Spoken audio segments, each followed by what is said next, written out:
is Steve Hilton. I'm the steward of the board for NSECA, and I'm here to introduce a great friend of mine that we can't really figure out when we met, but it's been some time, and I'm going to give you a little bit of a few thoughts about Mark. Mark went to school at William & Mary for his undergraduate degree, and then went on to the University of North Carolina for his MFA. He has sculptures in the collection of the Metropolitan Museum of Art and the Brooklyn Museum of Art and the Museum of Art and Design, amongst many others, both nationally and internationally. As I told him just a second ago, he's a rock star. It's amazing where Mark has shown and where Mark has work in collections. He's a professor at the State University of New York at Potsdam. Somehow it got deleted. At Potsdam State University of New York, and has taught at Princeton, Parsons School of Design, and he's one of 40 Americans who has been elected to a lifetime member at the International, or for the International Academy of Ceramics. And I told him that I was going to try not to mess up here, and I did like 3 times. So anyway, please welcome Mark Leuthold. Thank you, Steve. Hello. We got a lot to do today. After the lecture, if you have questions, please go to my website. There's a contact link. It'll seem like it doesn't work, but it does, and I'll respond, particularly if you write that you were at this lecture. Just as a side note, that's a porcelain from Dehua, China, which is the most beautiful porcelain I've ever worked with. And as you can see, it's quite translucent. But I'm not here to discuss that. I'm here to discuss this. Mark Twain once said something kind of nasty about what travel does. I think he said it dispels ignorance or something. There was some expression. I agree. I hadn't traveled very much, and one of my mentors, Jack Larson, who's a textile designer, wrote me a postcard saying, "It's time to see the world." And I realized he was right. I've been to Japan only 3 times. There are many people who've been more times. And I want to thank the Japanese for making that possible. I didn't go there paying a penny. And, for those of you who think, oh, well, he can travel, he's got money, think again. Until I got my job at SUNY, I made $8,000 to $12,000 a year, and I was 35 when I got that job. So I just applied a lot, and I tried to make good work. One of the best pieces of advice that I got from another mentor of mine is your power is in your work. All of you, your power is in your work. And that was how I got these invitations. I applied for these opportunities that took me to Japan on a cost-free basis.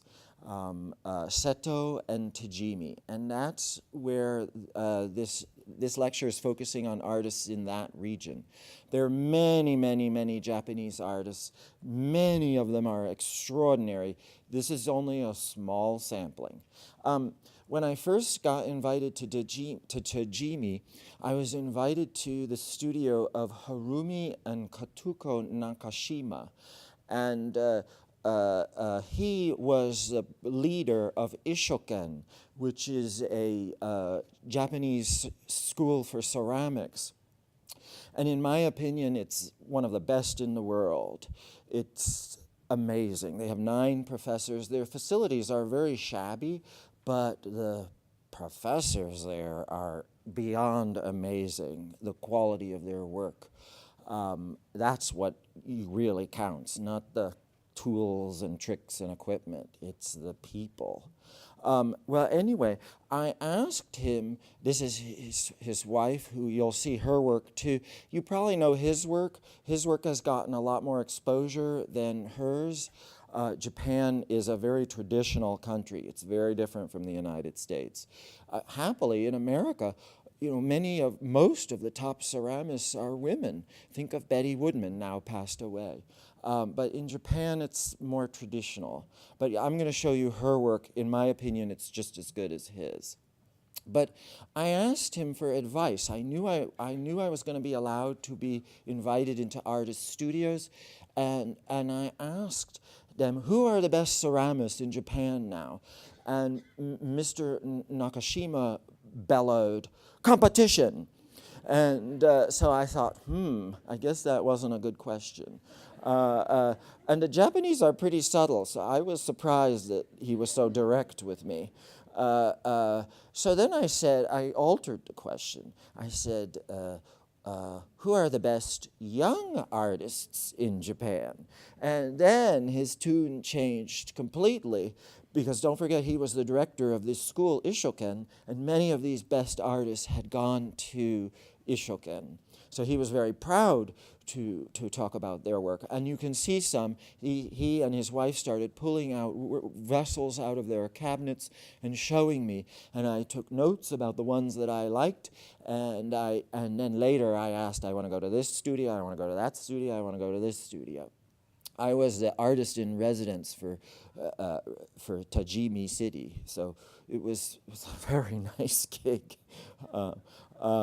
This is one of the artist studios who I went to, but he wasn't there, and he makes with black clay, and he won the Mino International Competition with a place setting for 2 with black and white porcelain, $50,000 prize.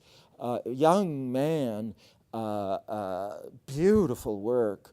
And it was funny, I mean, he won that prize after my visit, but I saw one of his teapots in the Suzuki Museum and for sale in the gift shop. And I just bought it. I mean, I didn't realize that they were going to give me a stipend too. Everything was paid for. I didn't need money, but they gave me a stipend during my visit to the mayor's office. And I thought, oh, well, I'm going to buy some ceramics of the people who I admire.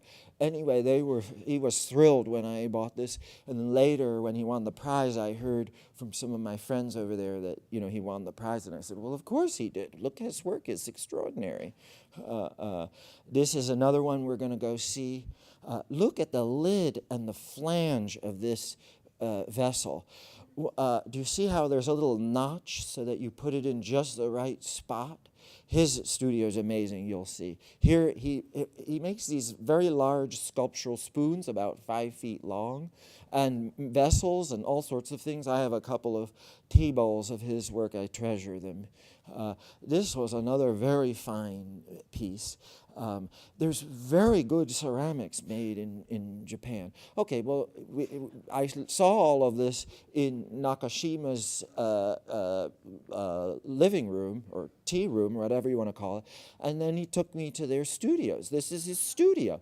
Now, he's kind of famous. If you've been to those sofa shows, you've seen his work. If you're a collector, perhaps you are smart enough to get one. Some of these artists' work you can see in New York City at Joan Mirvis Gallery, Mirvis, very good gallery. She won't touch an American, so you young potters, no matter how good you are, you're out. Forget it. Sorry, I'm out too. More of it's gorgeous work. This is his wife's work, Katuko. She was super lovely. So subtle and kind. And her work, do you see these things? They're 2 and 3 part pieces. These inserts are removable. I'd never seen that before. It's sort of the concept of a cup and a saucer, but very inventive. Again, I think her work is just as good as hers, but, I haven't seen it in New York. Look at that, gorgeous work. Do you see that one? And those are like you can pick up the inserts with those handles that you can see. Just incredible work, so creative and inventive. Don't forget, that's our job, is to be inventive. Don't make cups like your professor or like those Kansas City Alfred cups, yawn. do something new and different, like the Nakashimas. That it's all about invention. Look at what Picasso did with ceramics. Yup, and I took a leak there. It was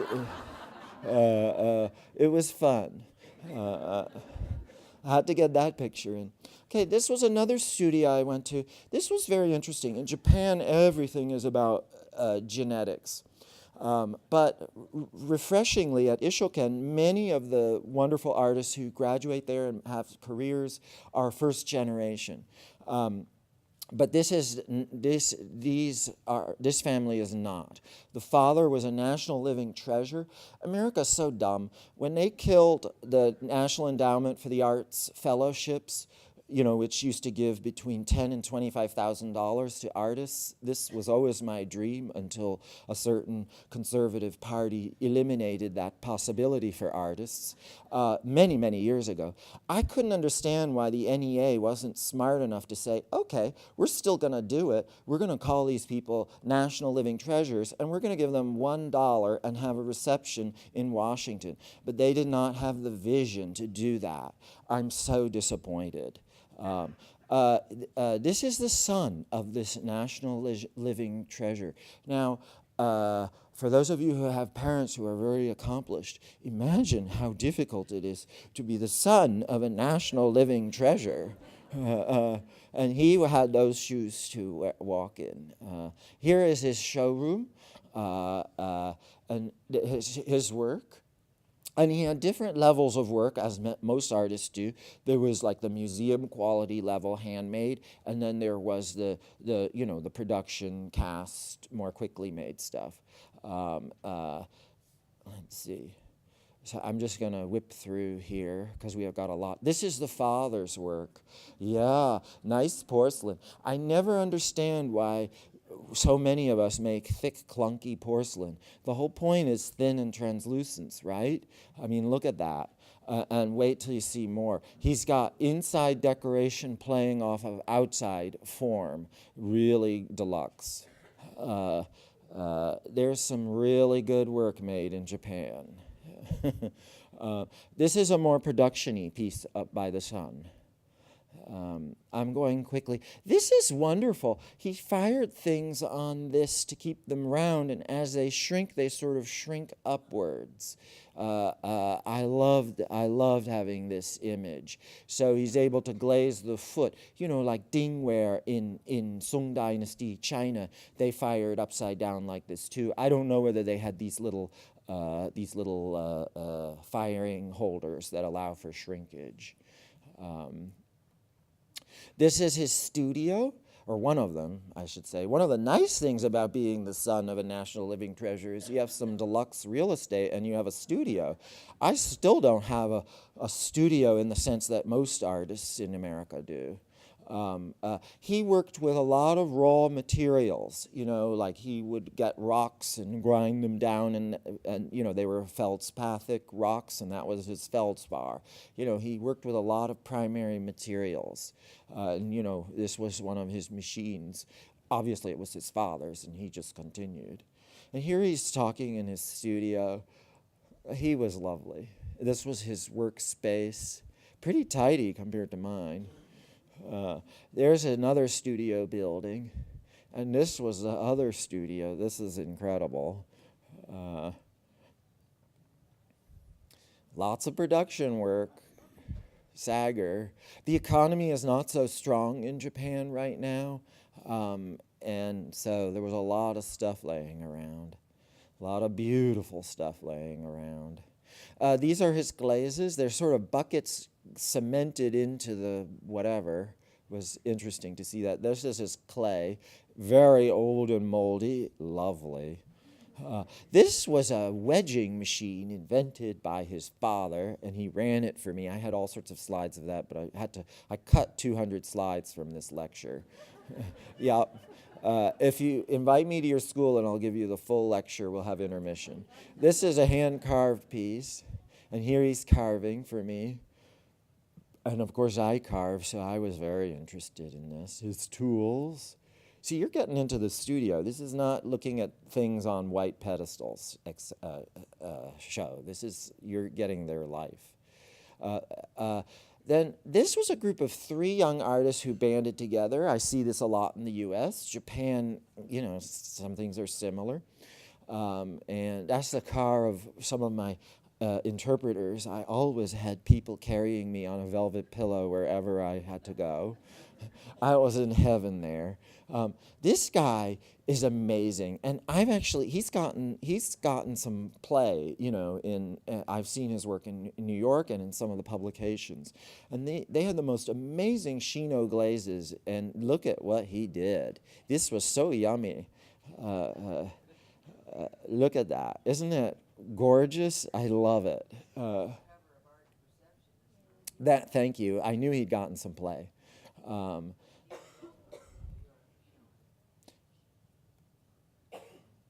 And he didn't. I haven't seen him get recognition for his colorful work. Oh, there's his scraps. Studios in Japan are cold because they don't frack, so this is kerosene heating.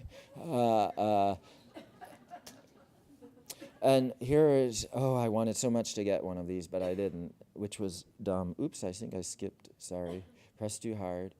His work was so amazing. I mean, it was so un-Alfred-y. It was really great. Oops, sorry. This is unfired, and this is his kiln. I'm going to be showing you some of their kilns. Oh, they make our kilns. Oh, I wanted so much to have a Japanese kiln. The wire is like 1/8 of an inch thick or thicker. That you don't need to replace those elements. They just build them forever. I don't know why we can't do that. I'm sure we could. I don't like changing elements. I like making art. This was one of the few female makers. I am not, I don't really care about the gender or whatever of the makers. I was looking at the work. And, in Japan, it's not as open as it is here. Here it's pretty open, at least compared to there. This is some of her work, and look at how she makes it. She's making, in Japan and in America maybe, women have to work harder. Look at that. So she was amazing. She was super nice. She gave me a piece which I cherish. It's a very small dish that I use for my salt in New York. I love it. I never will forget her. It's more of her work. Very playful, obviously influenced by Western ceramics and perhaps Meissen figurines from the 18th century. This is the third. They're all really different, which was so cool. I just love that they weren't copying each other or their mentors. This is his work. He made little holes in it and then glazed it. That technique, I don't forget what that's called, where you have translucency through the glaze filling up the holes. There's a, pardon? Thank you. Then we had tea. Wait, look at their tea. This is the only time I had tea like this with junk food. I think I might have taken one bite, but the tea was good. And here we are. It was a lovely experience. Look, we're indoors and we're all dressed in our winter clothing. In Japan, that's the way it is. Hattori, he was fabulous. Yoko was one of the professors at Ishoken, and here he is in front of his studio. I loved him, and you'll see why. Look at him. He's so great. He's so great. And look at his work. You're going to die when you see his work. It's so refined. It's so good. He squishes these bowls. You can see how his work is real groovy. I love his work. Oh, to die for. And this is Yoko with him. Yeah, I loved him. And this is his little workspace. Space is expensive there. Here is some of his, production stuff. Look, this teapot was to die for. Wait till you see it. It's to die for. I took a lot of pictures of this. Oh, yeah. We have a lot to learn from our Asian friends.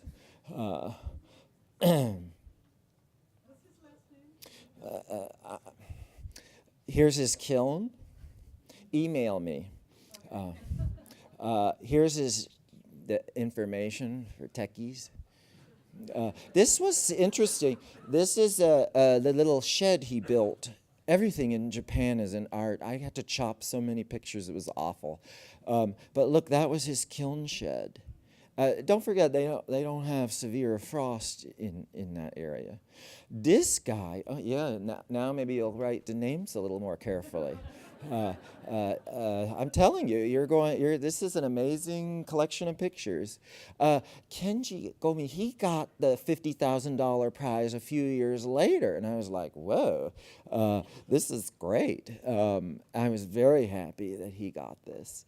Here's his studio, and wait till you see. Yeah, so beautiful. So original. It's not like his professors or his school. Sorry, telling it like it is. Here's him with his work. And he had some very interesting things here. Look at how he stores his screenware in a cooler. They put, I forget what they did. Oh, they poured plaster in the bottom and poured water on the plaster, and then that kept it. No, I think he had newspaper. Someone else did the plaster in the bottom of the cooler. And so then it's perfect for trimming. His father made this wheel for him. I was impressed with that. And here is one of his saggers. That's how he achieves that gray effect on his work. Sagger fired. In an electric kiln. And see, he has that same deluxe kind of electric kiln, but I have another kiln that I want even more than those. This was amazing. You all should know him. He's the Peter Voulkos of Japan, the bad boy. He says the things that you're not supposed to say.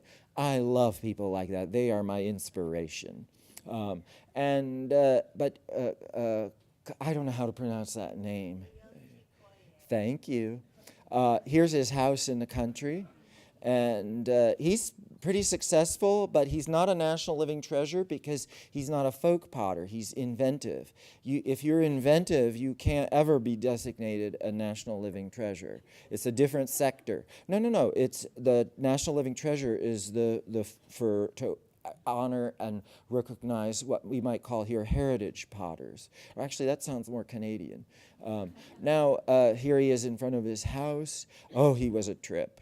And it was very interesting. The day I decided to go to him, all the people who put me on the velvet pillow came. And I said, why are so many people coming this time? And they said, oh, well, you're going to him, and he's famous. And I said, well, you can go anytime. He said, no, he doesn't take visitors. And I said, well, why is he taking me? Oh, well, you're an international and distinguished guest. I said, oh, I see. So that was fun. Look, here he's stoking his stove and drinking beer early in the morning. He has a little bit, I told you he was the Voulkos of Japan. I meant it. And one thing is nice, in Japan, you can take pictures. It's not, like here, people can give you a real hard time. These were some of my friends that helped me so much during that visit. And his studio, this is a table made from one piece of wood that was about 3 inches thick and about 4 feet wide, and it came from Washington State or Oregon, the wood. It's an old growth chunk of wood. I loved it. Here you can see some of his gorgeous work. I have one of his pieces.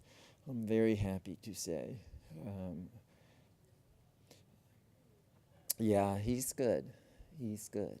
You're going to see a lot of great work, but some of it's super tight, some of it's playful, some of it's serious. It's quality comes in many different forms and styles. Don't think otherwise. A lot of our curators here are very limiting that way. They have like a very too narrow focus. That is very disappointing, I think. I think we need to look for excellence in all of its forms, especially if we're teachers. My gosh. So here's his wheel. He wasn't terribly active, like his health hasn't been good. Here are his kilns. He had a zillion kilns, and they were old, and he had work everywhere. A lot of time. It was really hard to cut pictures. To me, everything was precious. He just had stacks and stacks of work, just everywhere. Oh, I love that one. And then even work outside, just outside. Some of it had, glazes or materials, work, and those are, each valuable. Raw materials outside. So he's grinding some of his own primary materials also. And this is in front of his house. This was his country house, and we were leaving. And then Kenichi Harayama, he's a very interesting character. Recently I invited him on an all-expense-paid trip to China because he had been one of the people who was so nice to me in Tajimi. So I was so happy to pay him back. Here he is in his studio, amazing artist. He's teaching at a university.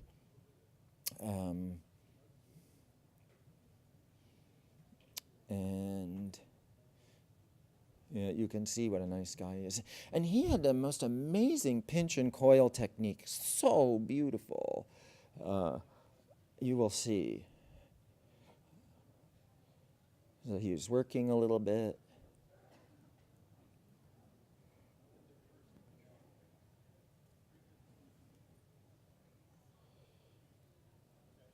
His kiln. Some of his propaganda. At the end, if you want some of mine, I can give you some too. Here, he had a beautiful house and storage facility. Everything he did was elegant and artful, even the way he put his name on a glass door. And this was his storage facility. Get ready to die.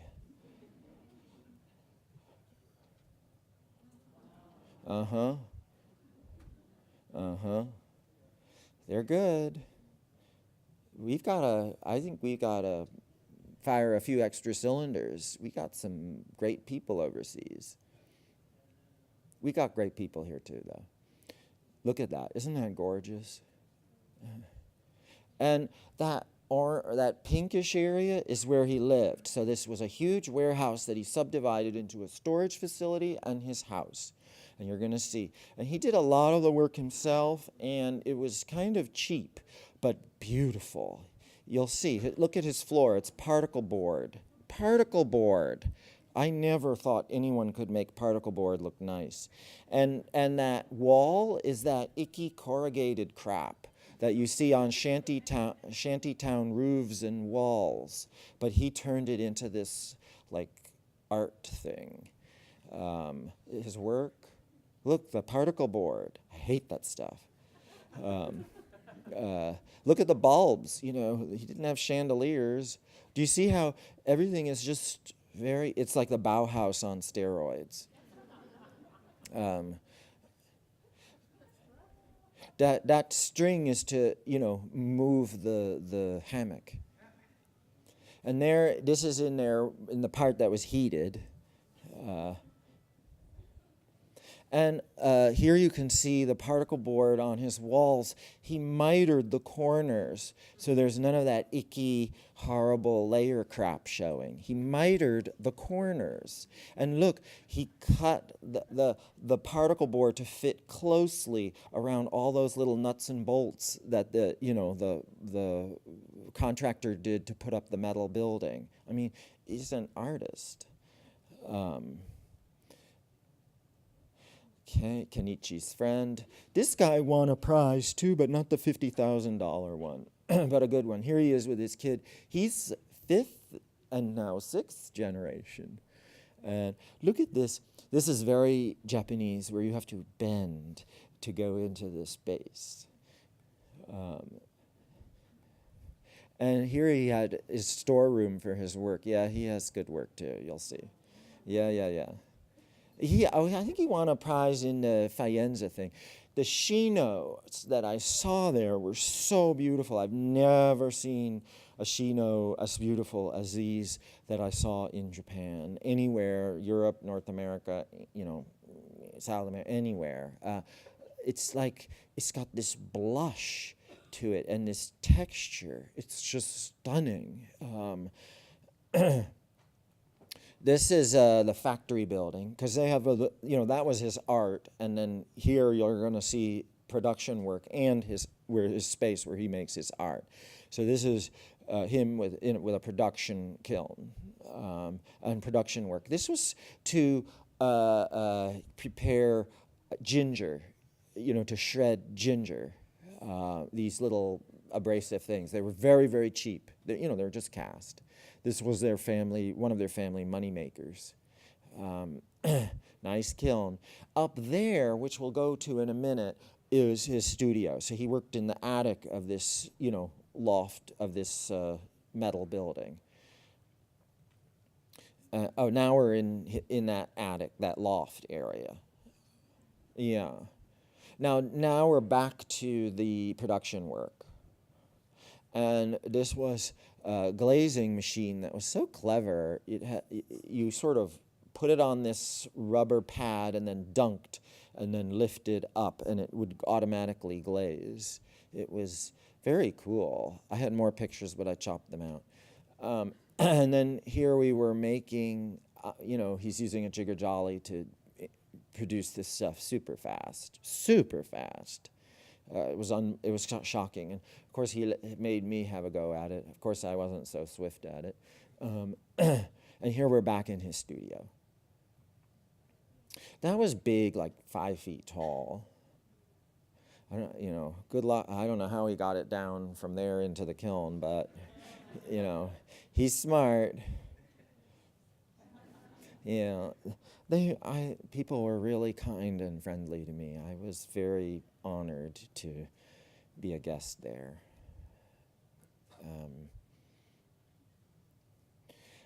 This guy, amazing. He lived in the country, and this is the guy who made the spoons and the other stuff. His work was crazy fantastic, so inventive, just so inventive. I think he's selling, because I did smell a little bit of money, and as a formerly starving American, I can tell. This was their garden where they were growing things under little icky plastic things. Nice way to recycle. His son, such a nice family. That was in their living room. Oh, sitting like that, that's the only thing I hate about Japan. Here's some of his work. Oh my gosh. I tried to cut some of these slides out, but I just couldn't. I have that one in the front. It's so beautiful. And then this is his house. It's so beautiful. Yeah. And look, this was a little display area. The shelves in Japan are just to die for. I mean, and he had this beautiful work. It was very dark. I'm sorry you can't see these better. Each one was a jewel. So inventive and eccentric and creative. Here he is in his studio. Oh, you're going to see a big mess. We had a lot of fun looking. And those are like the little glass bits that he inserts in his clay.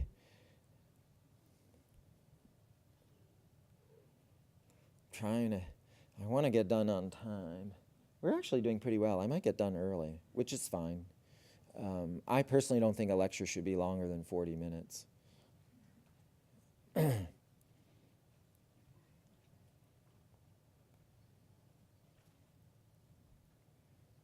Yeah, he mounted things on the wall. Wall pieces are easier to sell. I wish I would learn that lesson. He had work everywhere. Just everywhere. And, a lot of these little flotsam pieces were quite gorgeous. And here it is going into his kiln area, and he has the kiln that I really want. But look at how this is actually not the most interesting construction I saw, but is still very beautiful. I saw some where they used real huge logs that were like curved because they were trees and they weren't all, rectangularized. And that, oh my gosh, I wish so much I could live in a place that has that kind of construction. That's the more traditional. So this was modern, but still with that amazing Japanese craftsmanship. There you can see one of those spoons they're big. They're sculpture, they're not spoons. And they were amazing. I imagine those are pretty pricey. His work was not cheap. But, it wasn't crazy expensive either. I'm always happy when I see ceramics getting a lot of money. Great. I don't want people to starve. Collectors, I'm always amazed when collectors try to get stuff cheap and haggle down prices. Like, isn't it a good thing to put money in artists' pockets so that they can make more work and make the world better? I've never understood that mentality. He was lovely. Some of the glass. Okay, you're going to see his kiln. This is his old kiln, but wait till you see his new one. What's so amazing about this kiln is it's gas and electric. Yeah, I've never seen this in America. We should be able to do this. Do you see how thick the elements are? Don't need to replace those. Look, those are the gas portals. It's gas and electric. Okay, this is another country artist. His work was very, very beautiful too, but he was younger and more starting out, but I have a feeling he's going to make it good too. See, he used that same styrofoam container thing as well. Yeah.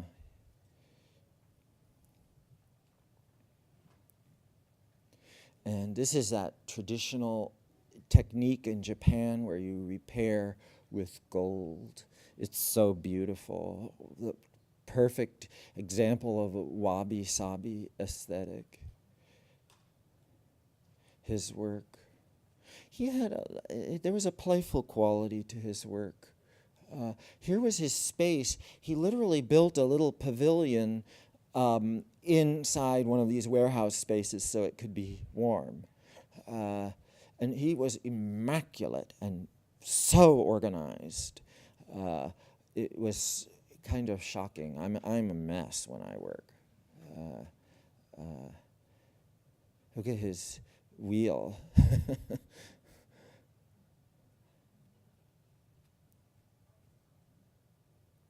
His heater, kerosene, and it was cold. His tools, isn't that beautiful?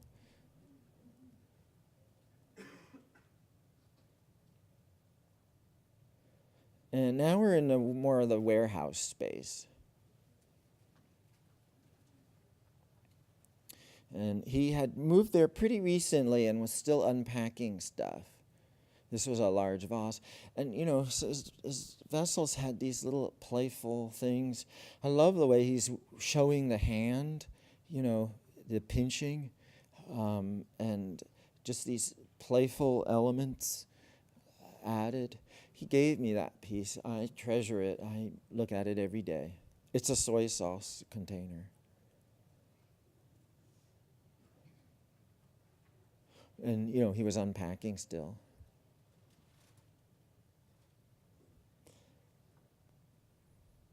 And that's the gas.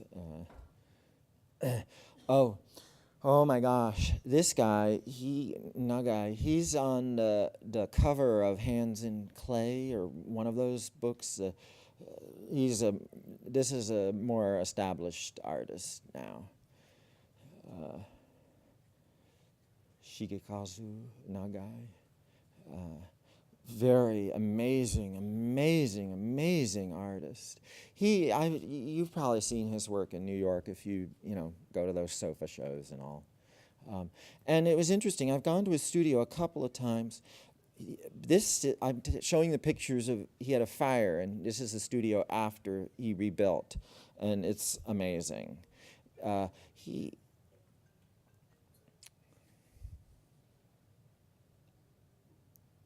On that Hands in Clay book, there's a vessel using this, extruded system. But he has a lot of different kinds of work, like most artists. His studio was very well organized. Oh, this banding wheel, I was jealous. Wait till you see how big it is. It weighed a ton. I lifted it up. I wanted to see. I could barely lift it. It was so good. At his desk. He was kind of meticulous. Again, look at the woodwork. I mean, this is his studio, and he has this beautiful, beautiful, beautiful woodwork. For the ceiling. I mean, I love, who was it, Mies van der Rohe, who said God is in the details. Details matter. And, he was rebuilding, so apparently, he must have had a nice settlement. I'm glad.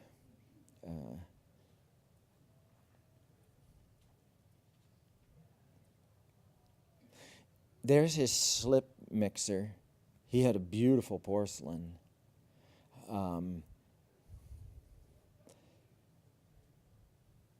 And he did something really interesting with molds, which you'll see. He cast, but then he fired them really high so they would droop and melt. I've only known one other artist who's done that, and she was an Austrian artist, also extraordinarily fantastic. So wait till you see. And his molds were really well organized and categorized. And, here are some of the cast pieces before the firings. And, they're very different after, after the final glaze firing. And this is after the firing. You'll see the surfaces are amazing, how subtle, I love work like this, where it looks interesting from afar, but then when you get up close, it holds up under that sharp, detail-oriented eye that I hope you all have. You see, this is what's happening after the firings. So, there's chance involved. But of course, after doing this a long time, he can kind of predict what will happen. This is what we do, right? This is in his showroom. I almost bought one of those. Showroom. Oh, I chopped out a lot of pictures just because I was worried about going over. I think it's awful when people go over. These are more of these slumped pieces again.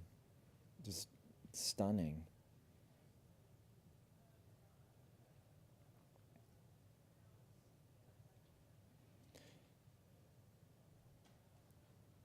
This is similar to the piece on the cover of the Hands in Clay. Look at that. Isn't that gorgeous? Oh my gosh. He's a poet, in my opinion. So sensitive. And these were production pieces, very beautiful. You know, I love that he's able to get his poetry even in the less expensive pieces. Look at that. Nice celadon.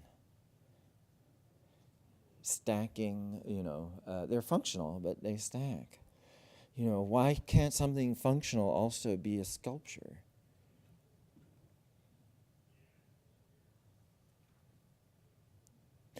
These are bottles. Do you see the lid, the cap? So, you know, for sake, of course.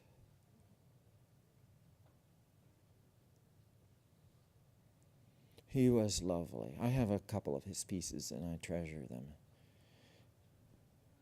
And that's it.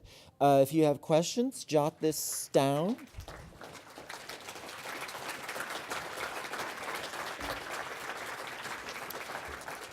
And if I guess we have a 2 minutes, you know, to give the next group time to settle in. Are there any questions? If not, just email me. If you want some propaganda, I have some postcards I can hand out. Thank you so much.